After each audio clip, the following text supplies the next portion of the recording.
Louvado seja Deus, a paz do Senhor para os irmãos, amém? Amém. É uma satisfação poder voltar a essa casa para o pastor Ismael, todo esse ministério, que sempre nos recebe com muito amor, com muito carinho. Eu e a minha esposa agradecemos por essa recepção mais uma vez. Vamos aproveitar, abrir as nossas Bíblias no Evangelho segundo escreveu João, o capítulo de número 5. Eu sei que é uma passagem muito conhecida, mas eu estava orando ao Senhor, pedindo a Deus uma palavra, vitória através, culto da vitória através da palavra. Eu falava com Deus, e Deus me deu esse texto, apesar de ser muito conhecido, para que nós venhamos aprender algumas lições. Capítulo 5 do Evangelho segundo escreveu João, versículo de número 5 em diante. Depois que eu ler, eu peço que vocês deixem a Bíblia aberta. Eu sei que a igreja está acostumada com a exposição da palavra nesse lugar, porque nós vamos acompanhar. Para ganhar tempo eu não vou ler o texto todo, mas depois a gente vai fazer algumas considerações. João capítulo 5, versículo 5, que diz assim: E estava ali um homem que havia 38 anos e se achava enfermo. E Jesus, vendo este deitado e sabendo que estava nesse estado havia muito tempo, disse-lhe: Queres ficar são? E o enfermo respondeu: Senhor, não tenho homem algum que, quando a água é agitada, me meta no tanque, mas enquanto eu vou, desce o outro antes de mim. Jesus disse-lhe: Levanta, toma a tua cama e anda. Logo aquele homem ficou são e tomou a sua cama e partiu. E aquele dia era sábado. Podei tomar os nossos assentos. Estamos aqui no Evangelho segundo escreveu João, e eu queria falar hoje sobre Jesus é Senhor sobre o tempo. Jesus é Senhor sobre o tempo. Mas o tempo que eu estou falando aqui, às vezes quando a gente fala de tempo, a gente pensa em dia de sol, em dia chuvoso, falando de tempestade. Não, o tempo que hoje eu estou tratando aqui é o tempo hora, o tempo que vai passando, que nem está ali naquele relógio afixado ali na porta da nossa igreja. Quem olha para aquele relógio está vendo um relógio que tem uma contagem que está indo para frente. Mas todos nós estamos diante de um tempo regressivo. Ele não é um tempo progressivo para frente, ele é um tempo regressivo.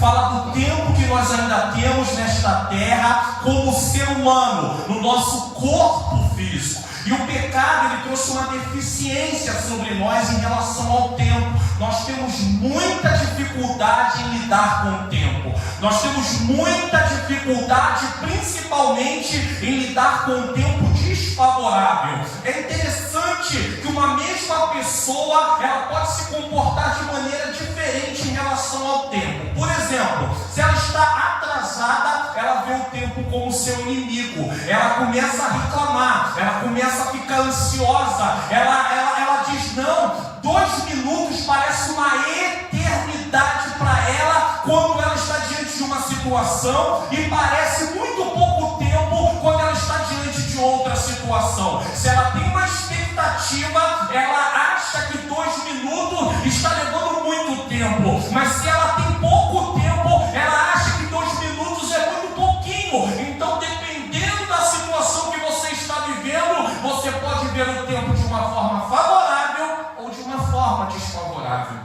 E nós vemos uma coisa interessante em relação a isso. Quando nós falamos da história de Sara e de Abraão, quando Deus faz uma promessa para eles, chega um momento que eles não querem mais esperar. Então eles querem resolver, porque para eles o tempo estava desfavorável. Os anos estavam passando, a promessa de Deus não tinha se cumprido, e agora Sara vai dar um jeitinho. Toma Agar, Abraão, e entra a ela, tem a relação com ela, para que a promessa de Deus se cumpra. Mas a promessa de Deus não viria por meio de Agar, a promessa de Deus se viria por meio de Sara. A promessa de Deus não seria um Ismael, como é o nosso pastor querido. A promessa de Deus era um Isaac. Então eles tiveram problema em relação ao tempo, eles não conseguiram lidar com o tempo. Mas o Senhor, Ele é Senhor sobre o tempo.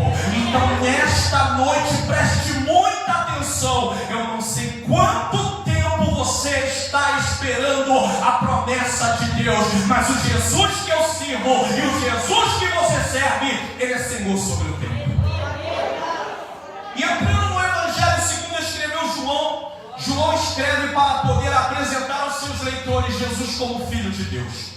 E todos os 7 milagres, é claro que tem mais de 7, mas os 7 milagres, há mais ou menos 9 milagres, se contarmos a ressurreição de Cristo também, mais um milagre, mas ele registra 7 milagres aqui, para poder mostrar quem é Jesus e para que nele tenhamos vida. João capítulo de número 20, versículo 30 e 31, João expõe o motivo de escrever o seu Evangelho. Então esse milagre aqui é o terceiro milagre que ele coloca para provar que Jesus é o Filho de Deus. Então tudo que acontece no livro de João está relacionado a provar que Jesus é o Filho de Deus. E o capítulo 5, ele inicia como se fosse uma dobradiça, no qual ele vai demonstrar agora a oposição contra o ministério de Jesus. Isso vai do capítulo 5 ao capítulo 12. A partir do 12, Jesus faz o ministério agora apenas com seus discípulos. A partir do 13, melhor dizendo, ele não vai falar mais com a multidão, não é mais um ministério público, é um ministério restrito aos seus discípulos. Mas aqui começa a oposição ao ministério de Jesus, porque eles começaram a não gostar do que Jesus estava fazendo. E de repente João escreve o seguinte, capítulo 5, a partir do versículo 1: depois disso havia uma festa entre os judeus e Jesus subiu a Jerusalém. Então Jesus sobe a Jerusalém e existe um motivo: havia uma festa. Nós não sabemos que festa é essa. Essa festa não nos interessa muito, porque ela não é a nossa cultura, então eu não vou me prender aqui. Mas o evangelista diz: o motivo de Jesus subir a Jerusalém é uma festa. Jesus sobe por causa de uma festa. Versículo 2: ora, em Jerusalém havia próximo à porta das ovelhas um tanque chamado em hebreu Betesda, o qual tinha 5 alpendres ou 5 pavilhões. Para quem estuda sabe que esse tanque tinha mais do que um nome e tinha vários significados. Mas o significado de Betesda é casa de misericórdia. Então Jesus sobe a Jerusalém por causa de uma festa, mas Jesus vai se dirigir a este lugar. Jesus não vai diretamente para a festa. As pessoas estavam subindo para Jerusalém, porque Jerusalém era um lugar alto, mas eles estavam indo para a festa. Mas Jesus não estava indo para a festa. E para onde que Jesus está indo? Versículo 3: neste jazia grande multidão de enfermos, cegos, mancos, que eram coxos, e paralítico, esperando o movimento das águas. Então ali havia várias pessoas com problemas de saúde. Uns eram cegos, outros eram coxos, outros eram paralíticos, ou seja, mancos ou coxos, e outros eram paralíticos. E eles esperavam o movimento das águas. Versículo 4: porquanto um anjo descia em certo tempo ao tanque e agitava a água, e o primeiro que ali descia depois do movimento da água sarava de qualquer enfermidade que tivesse. Eu não sei se na sua Bíblia tem isso, mas geralmente a partir do versículo 3 e o 4 há uma parte aí que vai estar entre parênteses. Por quê? Porque esse texto não está nos manuscritos lá, aqueles manuscritos mais confiáveis, porque muitos teólogos acreditam que essa parte aqui foi acrescentada, que não havia esse movimento das águas, realmente não acontecia por alguma, mas nós também não sabemos se tinha ou não tinha. O próprio paralítico fala no versículo 7 desse movimento das águas. Enfim, o que nós sabemos é que havia uma casa cheia de pavilhões, aonde estavam ali vários doentes, com uma esperança única: ter uma oportunidade de descer num tanque para receber uma cura. E aonde Jesus vai? Jesus vai justamente aonde há uma multidão de pessoas precisando de uma solução, uma multidão de gente precisando de uma vitória. Jesus não se dirige à festa, Jesus se dirige a esse lugar aonde estavam todas essas pessoas, carecendo de misericórdia, porque Betesda significa casa de misericórdia. Já disse que tem outros nomes dados a esse tanque que pode significar outras coisas, mas vamos ficar com o nome que está aqui: Casa de Misericórdia. E ali estavam todas aquelas pessoas. E Jesus vai lá. E chegando lá, versículo de número 5. E estava ali um homem. Mas não tinha só um homem, tinha várias pessoas. Mas o texto vai dizer, o texto diz, melhor dizendo, e estava ali um homem que havia 38 anos se achava enfermo. Então esse homem sofria de uma enfermidade, que aparentemente ele era um paralítico, pelo que Jesus mandou ele fazer, nos dá a entender que ele era um paralítico, ele tinha um problema, ele tinha uma paralisia, ele não podia andar, e ele estava 38 anos enfermo. Eu não posso afirmar para vocês que ele estava 38 anos naquele lugar, eu não tenho base para falar sobre isso. F.F. Bruce, um teólogo, ele diz, não há base para dizer que esse homem estava ali durante 38 anos, mas se ele ia para casa, alguém trazia ele de volta, a gente não sabe, eu não tenho como especular. Tudo que eu vier falar para vocês sobre isso vai ser conjectura, então eu prefiro não entrar pela área da conjectura. Mas o que eu posso dizer para vocês com certeza é, esse homem 38 anos estava enfermo. Como a mulher do fluxo de sangue estava 12 anos enferma. Como a mulher encurvada estava 18 anos enferma. Então esse homem sofria durante 38 anos. E Jesus vai na direção dele. Jesus olha, ele entra naquele lugar, ele contempla a todos, e de repente ele vai na direção daquele homem que estava 38 anos enfermo. Quem sabe poderia ter alguém com mais tempo, ter nascido cego, mas Jesus escolhe aquele homem. Por quê? Porque ele merecia? Não. Aquele homem é uma representatividade de todos aqueles que necessitam do poder de Jesus ser manifestado. Ele representa todos aqueles que têm a necessidade de Jesus fazer alguma coisa. E Jesus vai se manifestar. No versículo de número 6, e Jesus vendo este deitado, Jesus entrava no lugar e prestava muito bem atenção ao que estava acontecendo. Jesus era bem detalhista. Jesus era bem assim, ele estava sempre atento. E vendo Jesus, e Jesus vendo este deitado, e sabendo que estava nesse estado havia muito tempo. Como é que Jesus sabia disso? Se você for estudar, vai ter gente que vai dizer, os pais, alguém da família contou, porque a gente incrédulo não acredita na onisciência de Jesus, mas o texto diz que Jesus sabia que ele estava nesse estado havia muito tempo. João está escrevendo o livro com que propósito? Provar que Jesus é o Filho de Deus, e como Filho de Deus, Jesus é onisciente. Jesus sabia da condição daquele homem, não porque alguém contou, mas porque ele também era o Filho de Deus e é o Filho de Deus.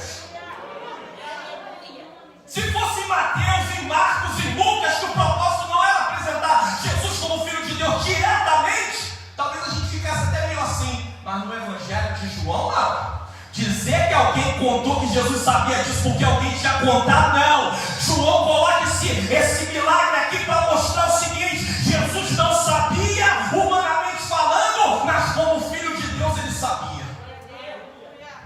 Porque ele estava em contato direto com o Pai.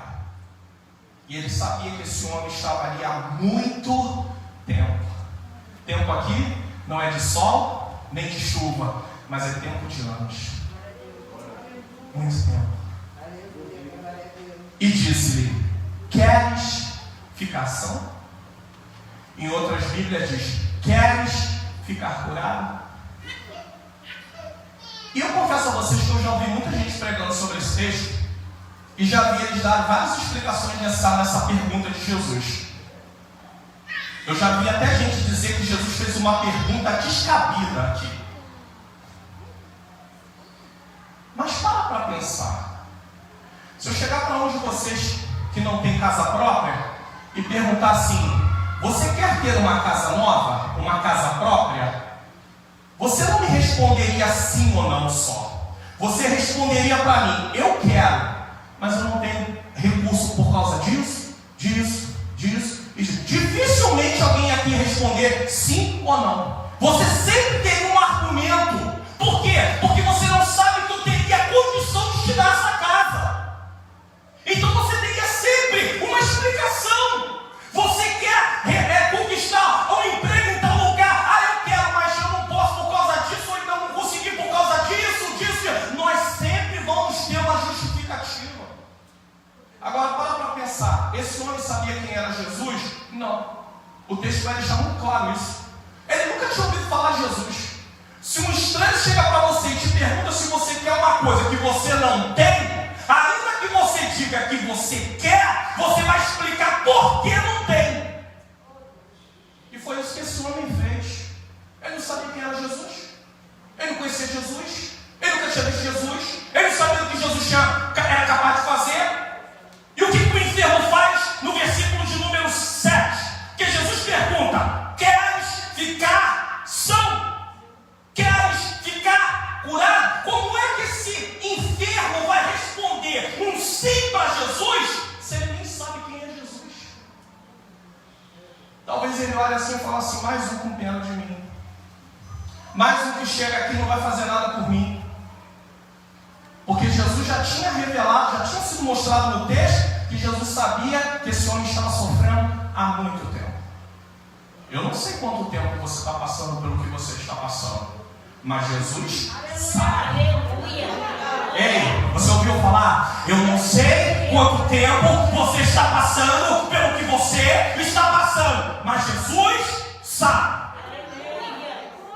João capítulo 1, versículo 48, se não me falha a memória, quando Jesus chega ali, quando chama Natanael para ir ter com Jesus, Jesus diz no versículo 48 do capítulo 1 de João: disse Natanael, de onde me conhece? Jesus respondeu e disse: antes que Filipe te chamasse, eu te vi estando tu debaixo da figueira. Eu te vi. O Senhor sabe da nossa situação. E ele pergunta: quer ficar são? Jesus nunca vai fazer uma pergunta para você se ele não pode resolver o problema. Jesus nunca vai fazer promessa para você se ele não pode cumprir. O que Jesus promete, ele cumpre. Jesus não é homem, Jesus é Deus. Quando ele fala, ele cumpre. Pastor, mas me entregaram que ia acontecer assim. Marcaram dia, marcaram mês, marcaram ano e não aconteceu. É porque não foi Jesus que falou. Não adianta querer dar jeitinho para abonar o vaso e desabonar o nosso Deus. O vaso não foi usado por Deus. Hoje estão dando jeitinho, querem deixar o vaso bem e querem deixar o nosso Deus mal. O nosso Deus não tem duas palavras não. Se ele falou, ele faz. Tem gente mandando soco, levanta a mão, porque assim diz o Senhor: daqui a 7 dias conta que vai mudar e não muda nada. Daqui a 15 dias vai mudar e não muda nada. A irmã vai para casa cheia de expectativa. Aquele homem que a maltrata, aquele homem que ela faz sofrer, e quando chega os 15 dias, continua tudo do mesmo jeito. Por quê? Porque essa palavra não foi liberada por Jesus. Essa palavra foi liberada pelo homem ou pela mulher, não pelo Senhor. E aí, para se defender, ainda diz assim: é porque você não teve fé. A palavra não tinha condição para se cumprir. Foi dito que ia acontecer, não foi dito que você tinha que ter fé. Por exemplo, Jesus não existe fé nesse homem aqui. Quando Jesus tem que fazer, a fé pode ser e pode não ser um impedimento. Aqui ele não pede fé do homem. Aqui nem diz que ele viu que tinha fé no homem. Ele apenas vai dizer, veja aí, versículo 7. O enfermo respondeu. Ele pergunta, não pergunta? Se Deus pergunta, você tem direito de responder. O enfermo respondeu: Senhor, não tenho homem, ou não tenho alguém, homem algum, que quando a água é agitada, então ele provavelmente já tinha visto a água ser agitada. Mas isso não quer dizer que desse um anjo. Aquilo poderia ser algo natural.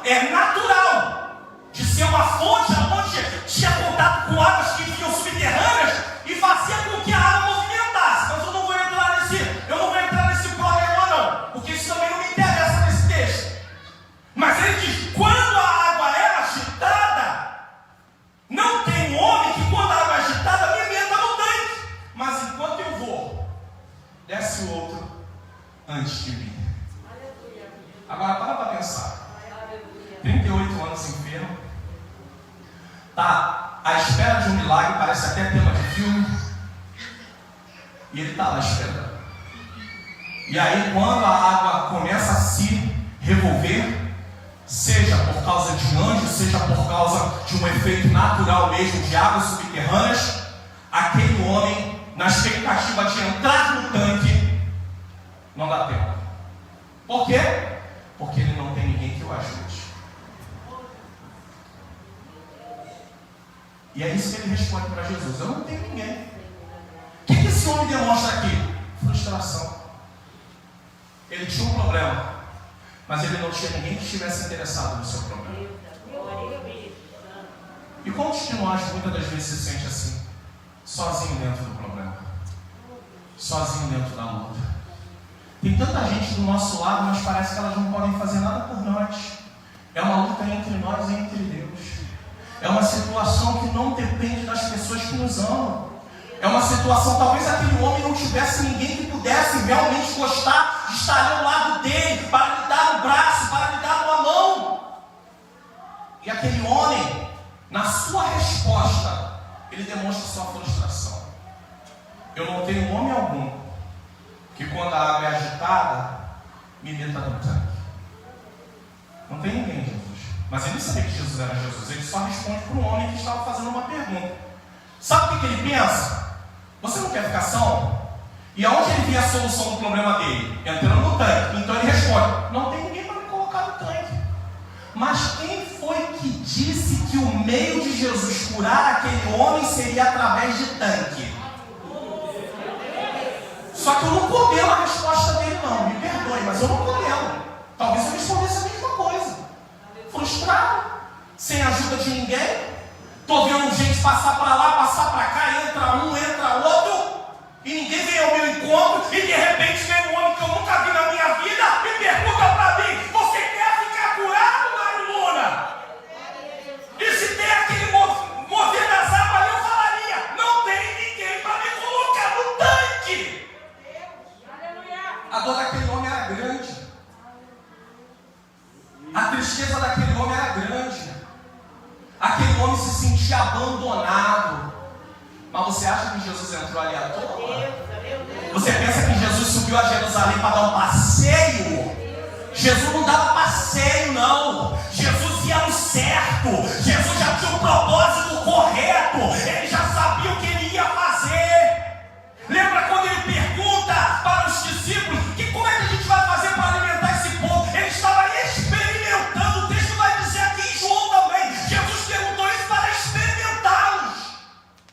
E o texto vai dizer: mas ele bem sabia o que iria fazer logo depois. E ele pergunta para esse homem: tu quer ficar só? Ele diz: não tem ninguém. Eu não sei se a família daquele homem ainda era viva. Eu não sei se aquele homem tinha amigos que o abandonaram. Sabe o que acontece? Eu nem premeditei dizer o que eu vou dizer aqui, mas o Senhor me fala uma coisa aqui. Às vezes, no início do seu problema, as pessoas te abraçam. Mas os anos começam a passar e elas começam a esquecer daquilo que está te causando dor. Porque aquilo passa a não fazer parte da vida delas. Nós somos muito bons para poder nos unir inicialmente. Mas se a causa demorar muito tempo, as pessoas tendem a seguir a sua vida. E você vai ficar com o seu problema com Deus. É por isso que a sua esperança não pode estar no homem. Bendito é o varão que a sua confiança está no Senhor, que confia no braço do Senhor. Jeremias fala sobre isso. Tem gente até que usa esse texto de forma errada. Não confia no homem, não. É confiar como Deus. Se o pastor diz para mim: pastor Mário Luna, já está, eu estou lá, eu vou fazer assim, eu tenho que confiar no que ele falou. É um trato entre nós. Não é disso que o texto está falando. O texto está falando de você colocar sua confiança no homem como se fosse Deus, ou confiar em si mesmo como se você tivesse o poder de resolver tudo. Porque tanto pode ser para o outro como pode ser para você mesmo. De qualquer maneira é o homem. Então às vezes o seu problema está pendurando muito tempo. E aí no início as pessoas te abraçam. Elas oram por você, elas choram por você. Mas o tempo vai passando e daqui a pouco alguns daqueles que te abraçaram, começam a dizer assim: não é possível, é muito tempo nessa prova, eu acho que deve ter alguma coisa errada. Quem sabe não pecou, ela não pecou, quem sabe não fez alguma coisa que desagradou a Deus. É porque você não conhece o profundo, o escondido, mas o Senhor conhece o oculto, o profundo e o escondido. Ele é o nosso Deus, Ele conhece tudo. Grosso com ele, poderia ter perguntado: foi isso que eu te perguntei? Não, Jesus sabia que ele estava sendo sincero na resposta dele. Ele estava desabafando. Eu não tenho ninguém comigo. Quem sabe ele pudesse ter até uma expectativa: será que você vai passar a ficar aqui para tentar me ajudar na hora que essa água for movimentada? Não sei quanto tempo, quando a água entrava em movimento. Versículo 8. Jesus disse: 3 verbos no imperativo: levanta-te, toma a tua cama e anda. Eu não sei se você percebeu, mas esse homem, ele não tinha mobilidade. Ele não podia se levantar sozinho. Ele disse que não tinha ninguém para colocar ele no tanque, então ele não conseguia se erguer sozinho. Agora Jesus olha para ele e diz: levanta, toma a tua cama e anda. De repente o homem podia orar assim e falar: meu Deus, e agora? Mas quem mandou tinha todo o poder, como foi cantado aqui agora. Ele tem todo o poder, ele tem todo o poder, ele tem todo o poder. Ele diz: levanta, toma a tua cama e anda. Versículo 9. Logo, não foi na semana que vem, não foi no mês que vem. Tem gente aí dizendo que os outros ficou curado. Não, irmão, ficou curado, mas vai fazer a fisioterapia, vai fazer o tratamento, vai fazer não sei o quê. Irmão, Deus, quando cura, Ele cura instantaneamente. Agora é claro, pode ter um problema espiritual, saiu a parte espiritual e você tem que tratar da parte material. Mas quando Deus cura, Ele cura totalmente. Logo, porque o inimigo ele é sujo. Eu vou falar uma coisa aqui muito séria. Às vezes você é atacado espiritualmente, existe uma enfermidade física, mas o diabo ele potencializa aquela enfermidade e você sente aquilo muito mais agudo. E você fica acreditando o tempo todo que aquilo é só uma enfermidade física. Você vai para médico, os médicos não acham a causa daquela enfermidade, você faz de tudo, você toma medicamento, aí você recebe uma oração, a parte espiritual sai, e aí você vai tratar só do físico. E por incrível que pareça, na maioria das vezes, como o caso é esse, o físico você suporta, você não tem mais aquela agonia daquele jeito. Porque o diabo, ele se aproveita do momento. Só que aqui não, Jesus diz: levanta, toma a cama e anda. Não era a parte espiritual, não era demônio nesse caso. Ele estava ali e ele estava sofrendo de uma enfermidade. Jesus diz: levanta, toma a cama e anda. Versículo 9. Logo aquele homem ficou são. Ou seja, ficou curado. E aí ele obedece tudo que Jesus mandou. Olha aqui, ó, versículo 9. Tomou a cama e partiu. E aquele dia era sábado. Então ele levanta, ele toma a cama e ele anda. Para nós estamos acostumados com uma cama de estrada ou uma cama box, você vai dizer: como é que esse camarada colocou a cama, carregou a cama? Mas a cama naquele tempo não era essa cama, era como uma esteira. Você dobrava, colocava debaixo do bracinho e podia levar. Se fosse o caso, era um dos tipos de cama daquela época. Havia uma coisa também chamada padiola, né, que também era tipo uma maca. Mas acredita-se melhor aqui que seria como se fosse uma esteira. Só que era sábado. Lembra da tradição dos anciãos? Então eles criaram regra em cima da lei de Deus, eles aumentaram. E o Senhor disse para não trabalhar a nível de ganhar dinheiro. Mas não havia nada na lei dizendo que não poderia ter um benefício ou carregar uma cama por causa de uma bênção. Porque o sábado foi feito para glorificar a Deus. Agora imagine um homem carregando a sua cama, porque Deus tinha operado uma maravilha. Não tinha nenhum problema. Mas os religiosos da época viam isso como uma afronta. Versículo 10. Então os judeus disseram àquele que tinha sido curado: é sábado, não é lícito levar a cama. Aí ele vai, 11, e respondeu: aquele que me curou, ele próprio disse: toma a tua cama e anda. Jesus não sabia que isso aqui ia acontecer? É claro que ele sabia, ele é onisciente. Jesus já fez isso para acontecer isso mesmo, porque ele estava se manifestando como Filho de Deus. Eu quero que eles saibam quem sou eu quero que eles reconheçam quem sou eu. Eles vão precisar reconhecer quem sou eu, ainda que eles vão se opor ao meu ministério, mas eu não vou deixar de fazer a obra que o meu Pai me mandou fazer. Eu não vou deixar de me manifestar como meu Pai me mandou manifestar. Eu quero dizer uma coisa para você: Deus te deu uma missão. Aconteça o que acontecer, levante batalha que levantar, não pare de fazer aquilo que Deus te ordenou. Tem gente mudando a agenda de Deus porque não quer passar por prova. E Jesus, versículo 11, ele diz: aquele que me curou. Ele não sabe quem curou. Ele não sabe. Ele não conhecia Jesus. Ele próprio disse: toma a tua cama e anda. Agora preste atenção, você é paralítico, está 38 anos paralítico, numa situação daquela, alguém chega e diz: levanta, toma a tua cama e anda, e o milagre acontece. O que ele vai pensar? Esse homem tem autoridade, eu vou obedecer ele. Se ele mandou, eu vou obedecer. Ele me curou, eu vou carregar a cama. Hoje é sábado, mas o que ele ia falar? Ele mandou, e se ele mandou, ele vai garantir. Ué, jamais alguém mandaria eu fazer uma coisa desse tipo. Ele provou que tem autoridade, porque ele me curou, ele me levantou, ele me curou dessa paralisia.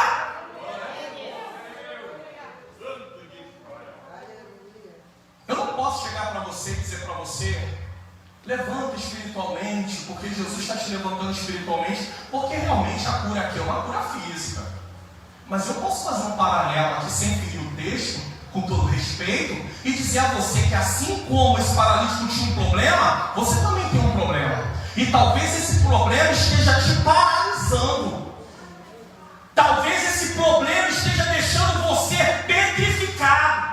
Talvez esse problema esteja fazendo você olhar só para ele, e você esquece que o tempo está passando e Deus tem um propósito na tua vida. Quem tem problema fica com os olhos fixados só no problema e esquece o restante da vida. Deus está dizendo para eu e para você nessa noite: a tua vida não se resume só nesse problema. A tua vida é um todo. Viva a tua vida e coloque o problema na minha mão, porque eu tenho o poder de, no tempo certo, resolver o problema.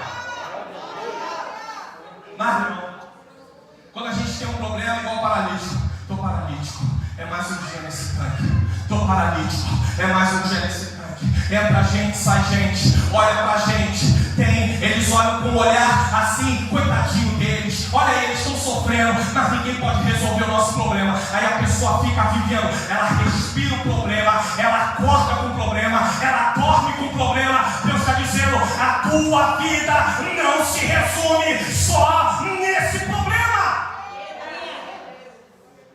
Tem mulheres que estão passando luta com seu esposo dentro de casa, e a luta é grande, mas ela se esquece que ela é esposa, mas ela também é mãe. Ela também às vezes tem um trabalho fora, e às vezes aquilo está afetando ela de tal forma que ela deixa de ali fazer o que ela precisa fazer em outras áreas que não tem a ver diretamente com aquele problema que ela está vivendo. Ou o homem da mesma maneira, ou o jovem da mesma maneira. Deus está dizendo: a sua vida não se resume no seu problema. Pastor, é muito tempo. Você ouviu o tema da mensagem? Jesus é Senhor sobre o tempo. Mas Senhor, pastor, por que o Senhor ainda não resolveu o meu problema? Essa é uma resposta que só Ele pode dar, se Ele quiser dar. Ele tem propósito, ele tem motivo. Eu vi um testemunho antes de vir para cá e eu vou usar ele como ilustração. Na cidade de São Paulo, estava vendo até no canal da nossa pastora Antonieta Rosa, da DEVEC, que eu participo às vezes das consagrações lá.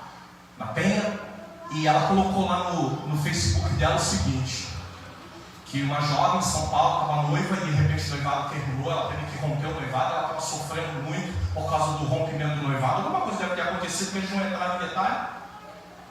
E aquela jovem, ela tinha 28 anos naquela época, e ela começou a estudar, fez psicologia e tudo, e foi trabalhar com adolescente.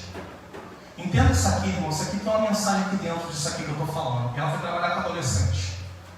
E aí, nesse meio tempo, um vereador da cidade convidou ela para trabalhar com jovens e adolescentes também, crianças e adolescentes. E ela foi trabalhar. E aí o que aconteceu? Depois de um tempo, ela conhece, tinha alguém orando pela Rebeca, e esse homem estava orando pela Rebeca e ela usa como figura dizendo que estava esperando alguém que pudesse dar água para os seus camelos. E os camelos eram 2 filhos adolescentes que ele tinha, porque a esposa dele tinha morrido num acidente trágico.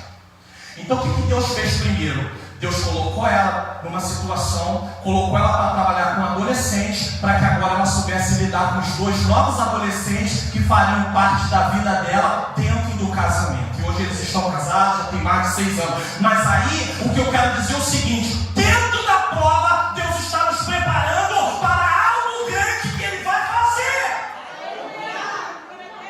Ela podia não entender o que tem a ver adolescente com o projeto de vida da minha vida. Tinha tudo a ver com o casamento que ela ia casar.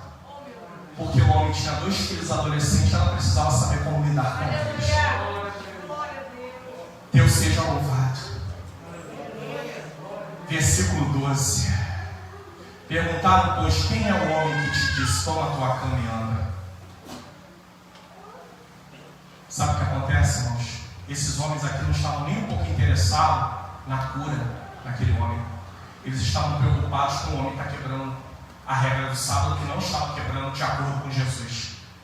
Há pessoas que não vão ser sensíveis à vitória ou à tua dor que você estava vivendo antes de receber a vitória. Não são todos. Há pessoas que têm o amor de Deus e vão te abraçar e vão ficar felizes com aquilo. Mas esses homens aqui não ficaram felizes. Eles não estavam preocupados com a cura. Em vez de eles falarem, glórias a Deus, ele foi curado, ele era paralítico, estava há 38 anos naquele tanque lá à espera de um milagre. Não, eles disseram, quem mandou você carregar a cama no dia de sábado? Por causa da formalidade, tem muita gente que é insensível à bênção que Deus quer dar na sua vida.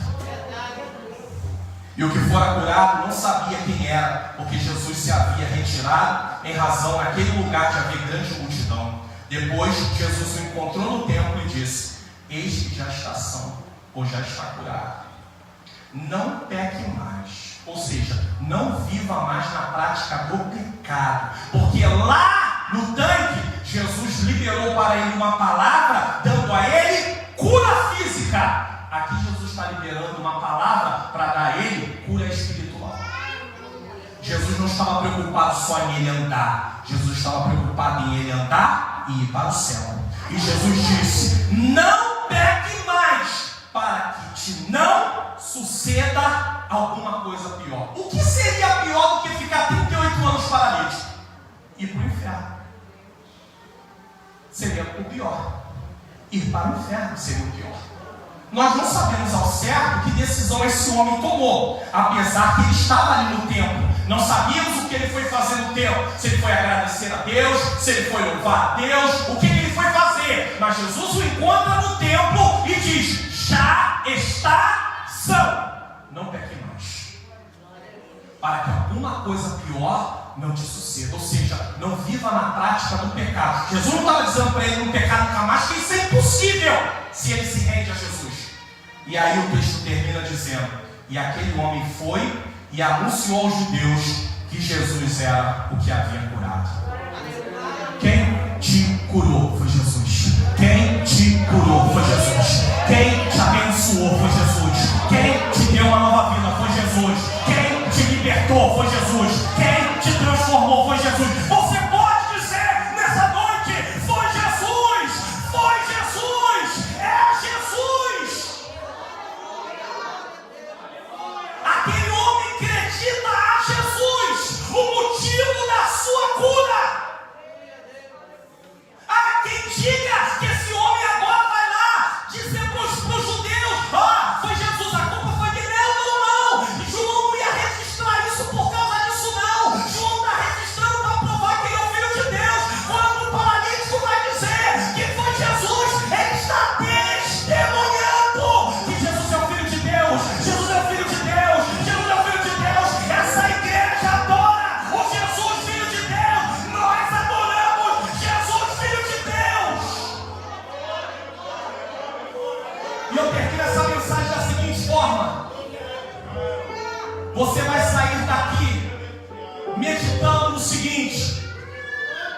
Pastor, a minha vitória ainda não chegou. A minha luta está grande. Você tem duas escolhas. E você vai sair daqui tomando uma decisão. Primeira escolha: continuar vivendo em torno dessa luta e achar que a luta é tudo na tua vida. A tua vida é só essa luta. Ou sair daqui pensando: Jesus é o Senhor sobre o tempo. Eu não sei quanto tempo ainda vai durar essa luta, mas eu creio que assim como ele chegou um dia diante desse paralítico e disse: levanta, toma a tua caminhada, ele chega lá e dirá: meu filho, minha filha, receba a tua vitória através da minha palavra.